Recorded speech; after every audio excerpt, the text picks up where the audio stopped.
C'est vendredi 8 mars 2024, le monde entier commémore la journée internationale des droits de la femme comme chaque année. À Lubumbashi, sous les thèmes « Accroître les ressources nécessaires en faveur des femmes et filles dans la paix pour un Congo paritaire », cette journée est passée sous méditation afin de compatir avec les victimes de la guerre injuste à l'est de la RDC. Dans la province du Haut-Katanga, sous le haut patronage du gouvernorat de la province, le ministère du genre, femmes, familles et enfants a réuni toutes les structures des femmes à la cathédrale Saint-Pierre et Paul pour une messe écuménique de célébration. C'est notre pays Emmanuel dans le monde. Puisque nous les connaissons nous-mêmes, tu connais notre.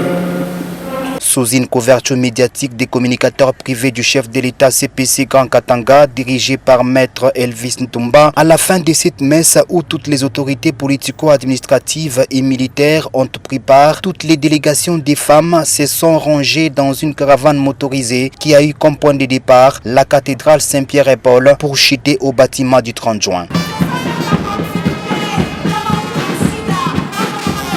Étant une structure qui œuvre dans la visibilité du chef de l'État, les femmes des CPC Grand Katanga n'ont pas gardé leur langue en poche.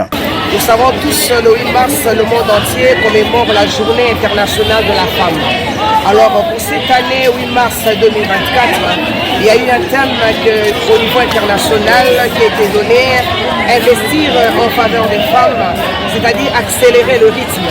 Alors sur le plan international, on a demandé d'accélérer les mécanismes de progrès pour que cette femme arrive aussi à vivre ses droits, accéder à ses droits. Et avec ce thème, on a demandé aux grands investisseurs, ce sont les hommes, de continuer toujours à faire confiance aux femmes, d'investir en faveur de la femme.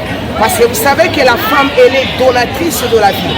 Lorsque vous investissez dans celle qui est donatrice de la vie, donc votre futur est vraiment garanti. Et ce que vous allez garantir dans votre futur, c'est la vie. Et sur le plan national, le thème a été donné, accroître les ressources nécessaires pour la paix dans un Congo paritaire.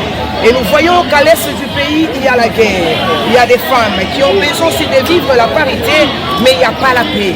C'est pourquoi nous demandons au gouvernement national de mettre les mécanismes en jeu, d'accroître les ressources sur tous les niveaux pourvu qu'il y ait la paix. Ici, les femmes haut-katangaises ont réellement manifesté leurs regrets au travers leur attitude à cause de cette réalité macabre qui sévit à l'est de la République démocratique du Congo.